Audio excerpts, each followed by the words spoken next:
एकच बापाचा दृष्टांत देतो आणि कीर्तनाची सेवा समाप्त करतो. सोडविना तेव्हा माये बापा. कीर्तन चालू होतं. एक मुलगा परत परत उठायचा, परत परत बसायचा, जायचा, बोलायचा, फोनवर जायचा यायचा. माझा स्वभाव थोडा खारकुटे आहे. कायद्यामध्ये असलं का माझं फार त्यांना प्रबोधन असतं, त्यांना सत्वेक असतो. पण जर समजा डिस्टर्बनेस झाला तर मग डोकं फिरतं. 3 वेळा उठला, 3 वेळा गेला, फोनवर बोलला. कीर्तन वगैरे झालं, त्याला म्हटलं इकडे. म्हणे काय कीर्तन आवडलं नाही का? 1 नंबर होतं. म्हणतो तू ऐकत नाही म्हणे आपले समजेजाच म्हणे महाराज. ते कोणाशी बोलत होता फोनवर? नवीन लग्न झालंय म्हणे माझं. म्हटलं मग ती एकटी आहे म्हणे घरी. म्हटलं मग तिला कीर्तनाला आणायचं ना? नाही, तिला बाबा लोक काही चालत नाही म्हणे. बापरे, बाबा लोक चालत नाही असं? मग तू घर निघ जाता. नाही म्हणे आपली बी झोप येणी राहती म्हणे. म्हणजे तू जप मोडालेलो होता का? म्हणजे याला झोप येत नाही म्हणून हा कीर्तना, तिचा बाबा चालत नाही म्हणून ती घरी येणार. कदाचित समजा उद्या उठून जर तुझी बायको काही ना करता जर मेली, मग काय करणार? आवाज खाली करा महाराज, माझी बायको का मरणार नाही? ते मरणार नाही. अरे तुम्हाला पॅरालिसचा झटका आला ना, तर 4 महिन्याच्या नंतर तीच बाई सांगते देव बाप्पा या लई जाईते. मग डोळ्यात पाणी येतं. जोपर्यंत शरीर चांगलं आहे, जोपर्यंत पद पैसा आहे, तोपर्यंत सगळ्या गोष्टी चांगल्या वाटतात. महाराज माझ्याशिवाय माझ्या सोसायटीत मीटिंग सुद्धा होत नाही. का बा? तू मर गया मीटिंग बंद पड जातील. तू नव्हता तेव्हाही जग होतं, तू आहे तेव्हाही जग आहे, आणि तू गेल्यावर सुद्धा जग चालणार नाही. उरू आली येथे होता. अरे कीर्तन करताना मी मेलो तरी तुमले परत पडाव नाही. ओ बाप, काही खरं नाही माऊली. बरोबर आहे तुमचं. त्याला म्हटलं ये ना, कदाचित जर तुझी बायको मेली तर तू म्हणे महाराजाचा होऊ शकत नाही. तिचा माझ्यामध्ये फार जीव आहे. इथंच फसतो माणूस, इथंच फसतो. एक काम कर, आता शेवटचा दृष्टांत, कीर्तन संपलं. तुम्हाला माहितीये महाराज मी कोण आहे? म्हटलं कोण आहे? मी सरपंचाचा मुलगा आहे. मी कोणाचा मुलगा आहे? सोडविना तेव्हा माय बापा. माझे वडील सरपंच आहे, माझी आई सभापती आहे, आणि माझी बायको आता पुढच्या इलेक्शनला उभी राहणार आहे, आणि माझ्याकडे करोड रुपयांची संपत्ती आहे. मला जर काही करता काही झालं ना, चांगल्यातल्या चांगल्या डॉक्टरकडे माझ्या घरच्या मला घेऊन जातील, मला काही होऊ देणार नाही असा माझा विश्वास आहे माझ्या परिवारावरती. ऐका ना, संपलं कीर्तन. एक काम कर बाबा, घरी जाऊन फक्त मरायचं नाटक कर. घरी जाऊन काय कर? फक्त मरायचं. ऐकताय ना तुम्ही कीर्तन? मरायचं. तो म्हणे असं कसं काय नाटक होऊ शकतं मरायचं? योग विद्या शिकवली 8 दिवस, आणि श्वास रोखता येईल असा योग आहे, त्याला सत्व योग म्हणतात. आणि त्याने तो योग शिकला, घरी गेला. घरी गेल्याच्या नंतर अर्धा तास त्याने श्वास थांबवला आणि सोप्यावर बसला आणि बायकोला आवाज दिला, अगं पाणी आण. तिने पाणी आणलं. याने छातीला हात लावला, मुद्दाम छातीत अटॅक आल्याचं नाटक केलं आणि त्याच सोप्यावरती झोपून गेला. अर्धा तास त्याने श्वास रोखला. बाईने चेक केलं, डॉक्टरने चेक केलं, मायबापाने चेक केलं, सगळी भावबंदी जमा झाली आणि डिक्लेअर केलं सरपंचाचा मुलगा मेला. आता गुरु तिथं आले, राकेश दादा, आणि गुरुने सांगितलं अडचण नाही, टेन्शन घेऊ नका, काळजी करू नका. मुलगा 1 मिनिटात जिवंत करायची ताकद माझ्यात आहे. पण आहे त्याला. काय त्याला? पण आहे. इथं उपस्थित कोणाला तरी एकाला मरावं लागेल, अख्खा घर निघेल. कोण मरेल? कोण मरेल त्याच्यासाठी? ऐका, बाहेरचे लोक चालणार नाही, घरातले रक्ताचे लोक पाहिजे. आता बायकोचे बी डोळे टाट झाले, मायबाप बी टेन्शन मध्ये आले. अहो का आपली मारी न्याला उठाडी हो. 1 ग्लास दूध आणा. 1 ग्लास दूध आणलं शुद्ध गाईचं. महाराजांनी आपल्या जोडीमधून दळलेली साखर काढली, पॉइझन म्हणून टाकलं, असं फिरवलं आणि तो ग्लास दिला. बघा याच्यामध्ये मी आता पॉइझन टाकलेलं आहे, कोणीही 3 जणांपैकी 1 जण हे दूध प्या. तुम्ही मेल्याबरोबर याचा आत्मा त्याच्यात, त्याचा आत्मा याच्यात. तुमचा मुलगा धडकन उठून उभा राहील. बापाने लगेच चष्मा लावला. थोडा कसं आहे महाराज, हे सांगायला नको तुम्हाला, बाप बोलतोय बरं. बापाचा आवाज असा गंभीर असतो. ही घरातली गोष्ट तुम्हाला सांगायला नको, पण हा असाही काही कामाचा नव्हताच. उगीच पैसा मोडत होता. आता गेला तर आपण त्याला काय करू शकत नाही, है की नाही? गावाची जबाबदारी माझ्यावर आहे, मी मोरू शकत नाही. तो ऐकतोय. तो म्हणे फक्त जप पायन उठू देतो ना, पाटा पाडतो म्हणे पप्पा. जाऊ द्या भाऊ, बाप आहे, पण आई माझी मायेचा सागर. तिने म्हणे महाराज, बघ आई कशी बोलते बघा आता. बरं का, 1 पात्री केलं होतं पुणे विद्यापीठामध्ये, मी 3 नंबर भेटलो होतं मला. आई कशी बोलते आता. कसं आहे ना महाराज, मी पण घेतलं असतं, पण यांना डायबिटीज आहे, यांना गोळ्या घ्यायची का ना अशी विसर पडतो. मी जर यांना गोळ्या नाही दिली आणि मीच जर मरून गेले तर यांच्याकडे कोण बघेल, फोन कशी निघते, काय निघते. बापरे, इथली बोलायला लागली माय. आणि मग आता कोण घरामध्ये शिल्लक राहिली? बाई, मामी नावाचं ना. अहो, बाईने बाईकडे फक्त महाराजांनी बघितल्या बरोबर तिने जे मोकळे केस सोडले होते तिने गोडा चांगला महाराज मन करे तर कानी मन काय व्हायला यांसारखा कोकर तुम्ही दुसरा. ओ बापरे. महाराज म्हणे एक काम करा म्हणे, तुम्ही तिघी बी घेत नाही का? म्हणे नाही. मी घेतो म्हणे, मी मरतो तुमच्या मुलगाला जिवंत करतो. तो म्हणे महाराज तुम्ही मेल्या बरोबर तुमचं मंदिर बांधणार आणि तुमचं भागवत कथा ठेवणार मनोज महाराजची, फक्त तुम्ही मरा.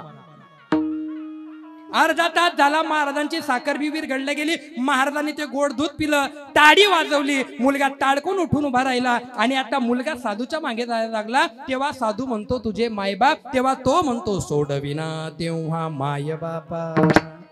तुम्ही कोणी असा, एक दिवस तुमच्या जीवनामध्ये असा येणार आहे की ज्या दिवशी तुम्ही हॉस्पिटलमध्ये ऍडमिट असाल आणि शेवटचे श्वास तुम्ही मोजणार, तुम्हाला कोणता बाप वाचवू शकत नाही. मग तेव्हा तुम्हाला फक्त एकच व्यक्ती वाचवू शकतो, अंतकालेच मामेव स्मरण मुक्ता कलेवरम. आणि जे लोक तुम्हाला जाडून स्मशानामध्ये येऊन जेवण करणार आहे, अशा लोकांच्या नांदी लागून जो तुम्हाला शेवटचा श्वास प्रदान करणार आहे, तुम्ही त्याच्या मंदिरात नाही, कथेत नाही, कीर्तनात नाही. एक गोष्ट लक्षात ठेवजा, जर या गोष्टींकडे आज तुम्ही वळले नाही तर येत्या काळामध्ये तुम्हाला काय भोगावं लागेल माहितीये का? पुऱ्या महाराष्ट्रामध्ये गाजलंय. अरे ओ हे जरी नाही ऐकलं दुसरं येईल, हे जरी नाही ऐकलं, हे जरी नाही ऐकलं मग दुसरं येईल, हे जरी नाही ऐकलं.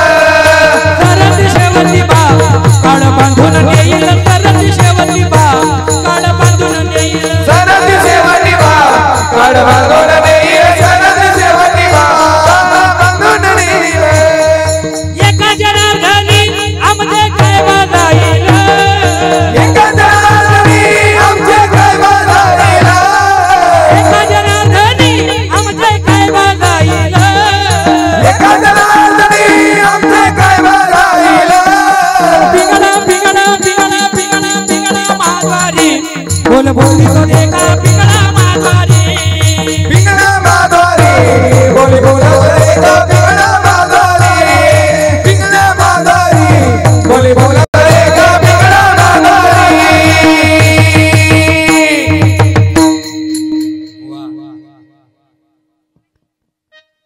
बरोबर भजन चालू नका त्यांनी लाईन लाईले. हे जरी नाही ऐकलं मग दुसरा येईल, सरत शेवटी बा काळ बांधून नेईल, एका जनार्दनी आमचे काय बाजाईल,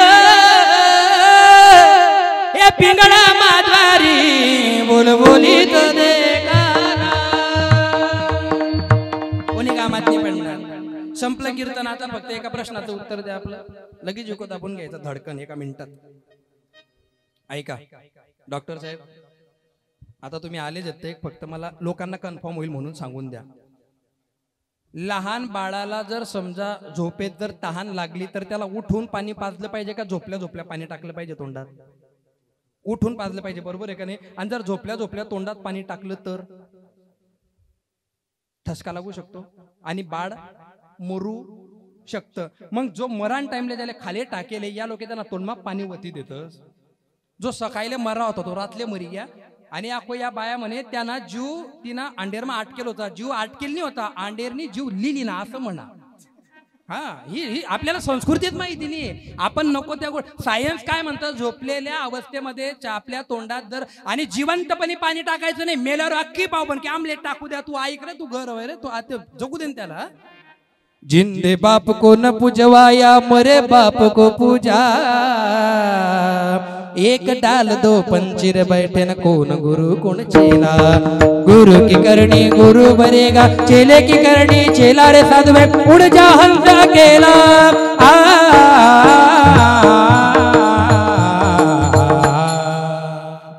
हे कीर्तन भजन ठेवायचा अधिकार त्याच लोकांना आहे ज्या लोकांनी जिवंतपणे आपल्या मायबापाची सेवा केली, आपल्या मायबापाचा दवाखाना केला, आपल्या मायबापांना चांगले कपडे लत्ते मरेपर्यंत त्यांनी पुरवली.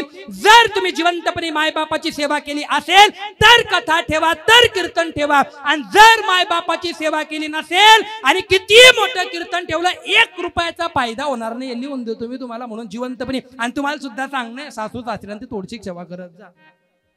ही दिवाळीला जाऊन तिच्या वहिनीला सांगते माझ्या मम्मी पप्पांकडे लक्ष दे बरं का, तू ना सासू सासरा दगतात ते ज्ञान नकोचे काढू. पण ज्या बायांनी आपले नवरे आपल्या त्याच्या मायबापापासून वेगळे केलेत ना, एक गोष्ट लक्षात ठेवजा, तुम्ही बी काही चांगलं मरणार नाही. शेवटचा दृष्टांत डायरेक्ट शेवटचं चरण घेतो, संपलं आपलं कीर्तन बरं का. म्हातारा मेला तिसऱ्या मजल्यावरती, जेमतेम कसं तरी त्याला काढलं. कस काय मेला म्हातारा? तिसऱ्या मजल्यावर, खाली मोठा hall, parking, kitchen, bedroom, master, लोक यायचे जायचे. त्या सुनेला तो सासरा काही सहन व्हायचा नाही, तिला बाप नाही होता ना, तिला सासरा कस काय सहन होईल तो. इंजिनियर होती ती, मेकॅनिकल इंजिनियर. तिने डोकं लावलं रवी दादा. आजोबा तिसऱ्या मजल्यावर, आपण खाली. बेल लावावी लागेल ना. म्हाताऱ्याला फोन समजत नव्हता. 3,500ची बेल आणली प्लॅटिनियमची, आणि ती बेल किचन मध्ये लावली. दोरी म्हाताऱ्याच्या हातात दिली. 1 बेल मारली का पाणी, 2 बेल मारली का नाश्ता, 3 बेल मारल्या का जेवण. म्हातारा म्हणे 1 नंबर कर बोमन भाऊनी. नुसती घंटी वाजाडे म्हातारा दिनभर, दिनभर घंटी लय रे चाल रे. एक दिन काय होईन माहितीये का, दाखला पुऱ्या केव्हा टाइमले दोरी तोट टाकी त्यांनी. दल्ला हालाय खाले का घंटी वाजी, दल्लानी घंटी वाजी गई तेव्हा समजणं. 3 दिवसाने म्हातारा मेला, खाली आणलं, सगळंच सगळं स्मशानात घेऊन गेले. मी पहिल्या चरणात जे तुम्हाला सांगितलं की मेलेल्या माणसाच्या वस्तू घरात ठेवत नाही, मेलेल्या माणसाचा आमच्याकडे तर 7-12 सुद्धा घरात ठेवत नाही. मर्जी घ्या ना तो आधी, खाते फोड. आणि मग स्मशानामध्ये सगळ्या वस्तू घेऊन गेले. 3.5 वर्षाच्या मुलग्याने ती घंटी खिशात उचलून घरी आणली, खिशात घंटी आणली आणि परत किचनवर ठेवून दिली. त्याची माय म्हणे बावरट पागल बिंडोक, तुला कळतं का? म्हणे काय झालं? मेलेल्या माणसाची घंटी आणून ठेवली. चुप बस. माझा बी बाप म्हातारा होईल, माझं बी लग्न होईल, माझ्या बी घरी पाहुणे येतील, माझा बी बाप तिसऱ्या मजल्यावर जाईल, आणि माझ्या बापाच्या वेळेस घंटीला खर्च करायला मी तयार नाही. कारण जे मुलं घरात बघतात तेच शिकता, म्हणून तुम्ही तुमच्या मुलावर योग्य वयात योग्य संस्कार केले पाहिजे. म्हणून आपल्या मुलांसमोर आजी आजोबांचा आदर करा, बापाचा आदर करा. या बाया त्या मुलांच्या कानात सांगता, बेटा अरे आओ तुना बाप थेट पाइन बिंडो के आई तुनी माय खानदानी की तुना बाप ना संसार होई गया. म्हणून सांगितलं सोडविना बंधू पाठीची बहीण, शेजीची कामिनी दूर राही, सोडविना राजा देशीचा चौधरी, आणि सोयरी भली भली. कोण सोडवणार आहे? मग परमात्मा सोडवणार आहे. त्याचं सर्वांनी नामचिंतन करा. विठोबा जय विठोबा, जय जय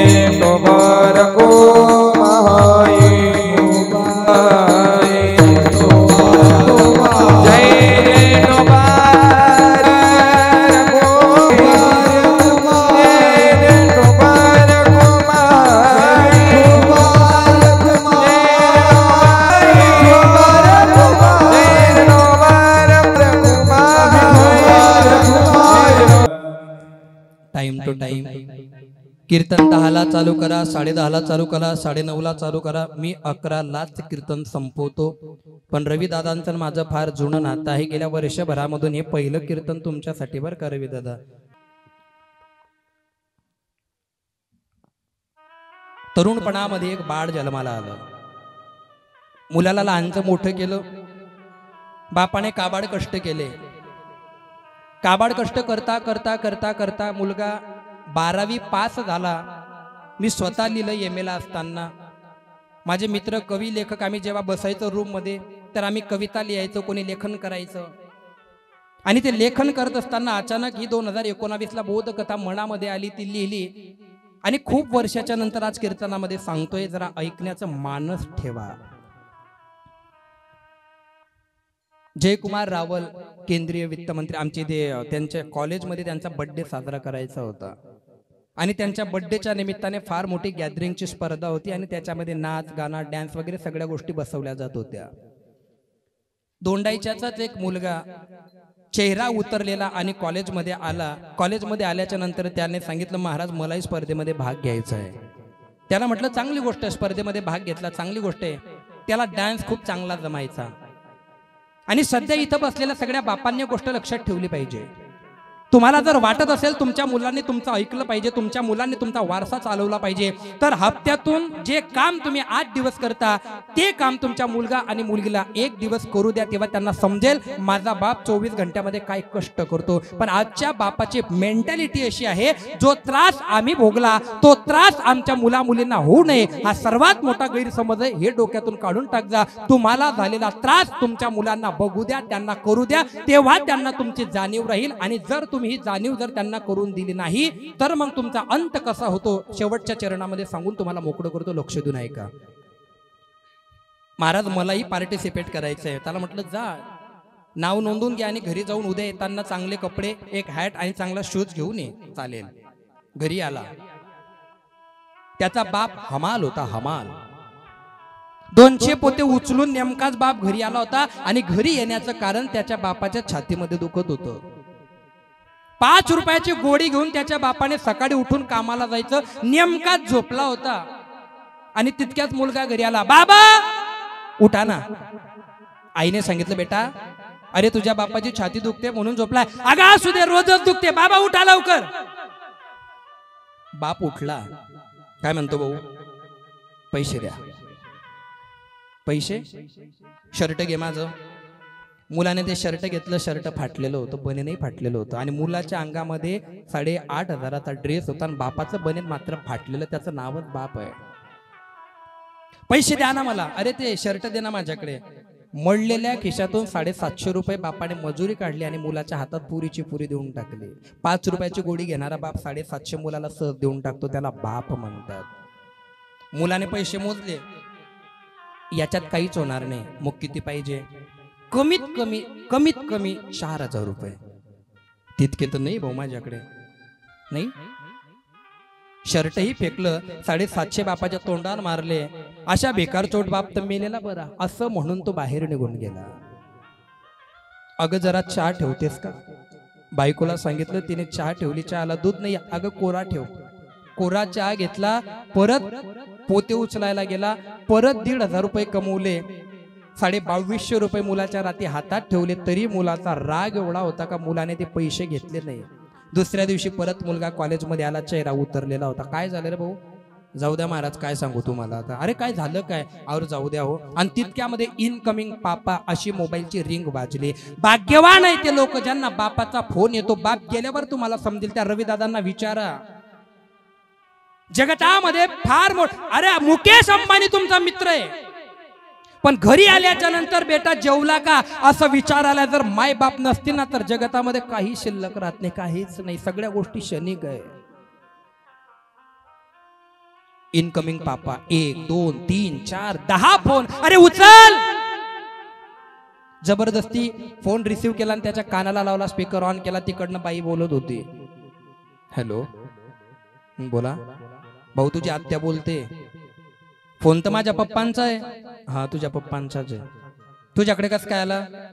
माझा बाप आला असेल ना तुला पैसे मागायला. भिकारी नाही. तू आली का आमच्या घरी? मग नाही. फोन तुझ्याकडे कसं काय? तुझा बाप शेवटचा श्वास घेतोय धुळ्याच्या विघ्न अर्थ हॉस्पिटलमध्ये. आता शांत झाला मुलगा. राग गेला. आता पैसा नकोय. काय झालं? अटॅक सांगतोय डॉक्टर. आई सांगत होती कालपासून छाती दुखते. तू विचारलं नाही का? मरता मरता तुझ्याशी बोलायचं म्हणतोय. बोलतो का? तसाच निघाला मोटरसायकल घेऊन दवाखान्यामध्ये. चिमठाण्यापर्यंत पोहोचला आणि फोन आला. गेले बरं का तुझे बाबा. तुझ्या मनासारखं झालं भाऊ. परत जा, नातेवाईकांना फोन कर, घरी जा आणि आईला डायरेक्ट सांगू नको, घरी गेल्यावर सांगू. तसाच घरी आला. उलटा मंडप टाकला. गण गोत्र मित्र परिवार सगळीचे सगळे गर्दी जमली. आईने विचारलं काय झालं? मुलाने 10 फोडला. लक्षामध्ये आलं की हे नवरा गेला. बांगड्या फोडल्या, कुंकू पुसलं, डाई डाई रडायला लागले. आणि तितक्यामध्ये ॲम्ब्युलन्सचा कर्कश आवाज मुलाच्या कानात गेला आणि ॲम्ब्युलन्स गर्दीतून आत शिरली. ॲम्ब्युलन्सचा दरवाजा उघडला. मेलेल्या बापाचं पीएम केलेलं शरीर बाहेर काढलं आणि ते रक्त रंजित झालेलं त्याचं बापाचं सगळं शरीर, डोळे मात्र उघडे होते. याने विचारलं डॉक्टरांना, अहो डोळे उघडे ठेवले? हा.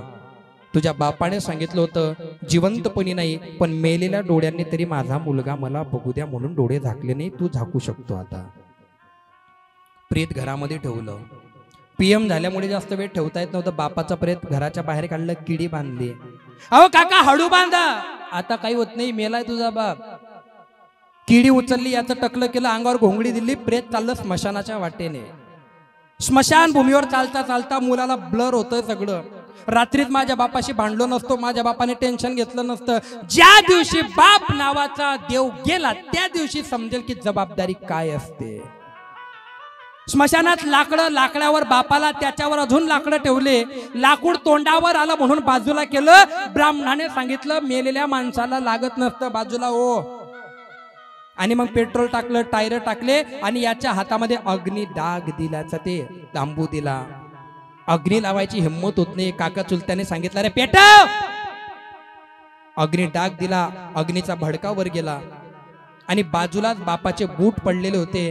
खालून बूट फाटलेला होता आणि बाजूने तार टुचू नये म्हणून याच्या बापाने कागद घातले होते. अरे तार टुचू नये म्हणून कागद घालणारा माझ्या बापाला मी 3000 रुपये मागत होतो. लाज वाटायला पाहिजे मला, तो रडायला लागला. सगळे लोक निघून आले पण स्मशानातून हा काही उठत नव्हता.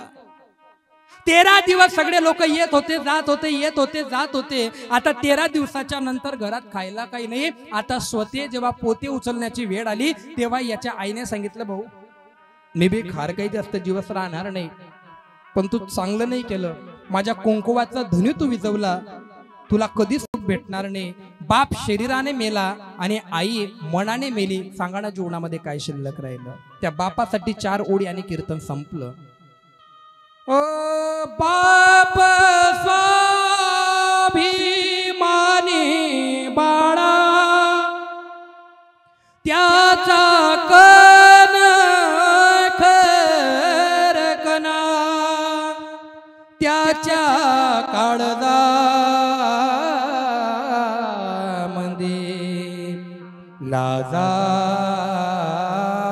लाजाळूची संवेदना. बाप तलवार ढाल, बाप पेटती मशाल. बाप जागतो म्हणून घर झोपते खुशाल. बाप घराचा तो पाया आईकडं सत्यावर. जेव्हा खचतो न पाया तेव्हा धासड ते घर. बाप जणू की जसा पाण्यातला मासा त्याच्या डोळ्यातील थेंब तुम्हा दिसणार कसा. बाप झाला रे म्हातारा त्याचा बनावे आधार. नाही उपयोग पुन्हा किती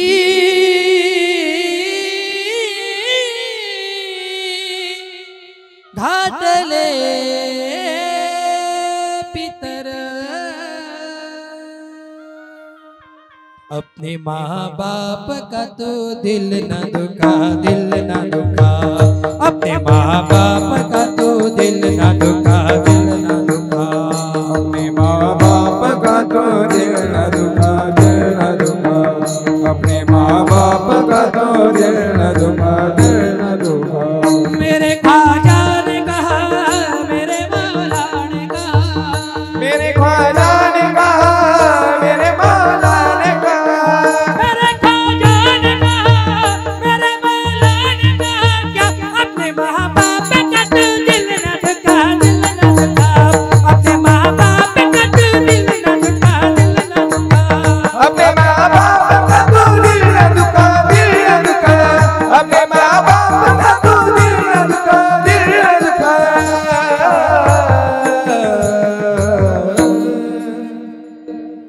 आम्हाला कोणी सोडवणार नाही का? तुका म्हणे तुला सोडविना कोणी, एका चक्रपाणी वाचोनिया, अंतकालीच मामेव स्मरण मुक्ता कलेवरम. कोणी सोडवणार नाही, तोच सोडवणार आहे. तुम्ही त्याच्या शरणागतीला जा. जो होई मद अनन्य शरण, त्याचे निवारी मी जन्म मरण. धन्यवाद.